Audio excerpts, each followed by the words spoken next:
जम्मू कश्मीर के अंदर चुनाव उसी तरीके से होंगे जैसे पार्लियामेंट चुनाव की अनाउंसमेंट की गई। संकेत ये दिए जा रहे हैं कि भारतीय जनता पार्टी के कहने के ऊपर जम्मू कश्मीर में सिर्फ पार्लियामेंट के चुनाव करवाए जाएंगे और असेंबली के चुनाव को पोस्टपोन करने की बात की जा रही है, जो सरासर गलत होगा।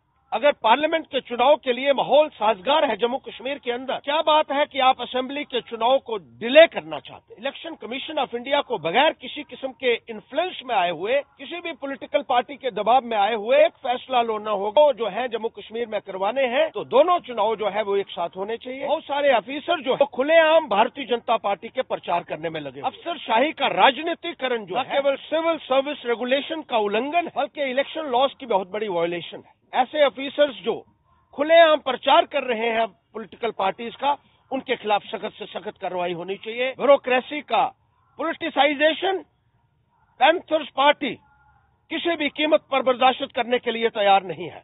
और देखने में आया है कि रामनगर में एक डीएसपी है जो खुलेआम भारतीय जनता पार्टी के झंडा लेकर चल रहे हैं। उनके खिलाफ न केवल कार्रवाई की हम मांग करते हैं, बल्कि उन्हें जल्द से जल्द वहां से हटाया जाए। और बहुत सारे वीडियोज जो हैं वो लोगों को ये कह रहे हैं कि उनकी नरेगा की पेमेंट्स तभी रिलीज होंगी अगर वो भारतीय जनता पार्टी के कार्यक्रम में आएंगे और भारतीय जनता पार्टी का समर्थन करेंगे। ऐसे बहुत सारे वीडियोस की शिकायत की गई है।